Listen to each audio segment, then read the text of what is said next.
બાપા કોરાકોળના રાજપૂતોને કહે છે હું અહીંયા સમાધિ લઉં ત્યારબાદ વૈકુંઠમાંથી વિષ્ણુ પરમાત્મા આવે, કૈલાસમાંથી ભોળાનાથ આવે તો પણ મારી સમાધિનો પડદો કોઈ ખોલશો નહીં. જો મારા વચનો પર હાલશો તો હું 10 ત્રીજી પેઢીએ કોરાકોળમાં જન્મ ધારણ કરીશ, આવું વચન આપ્યું છે.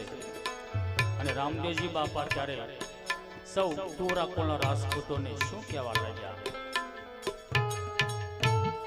અરે કોરાકોળના રાજપૂતો, હજી હું તમને એક વખત યાદ દેરાવું છું કે મારી સમાધિ લીધા પછી મારી સમાધિ ખોદવાનો કોઈ પ્રયત્ન ના કરતા, કોઈ સમાધિ ખોદવાનો પ્રયત્ન ના કરતા. જય અલગ ધણી, જય અલગ ધણી.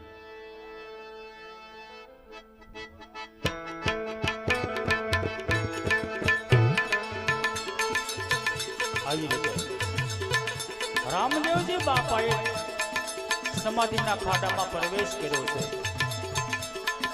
સૌ માણસો રામદેવજી બાપાનો જય જયકાર કરવા લાગ્યા. રામદેવજીનો જય, અલગધણીનો જય, રામદેવજીનો જય. આવી રીતે દૈત્ય આત્મા જુદો થઈ અમરાપુર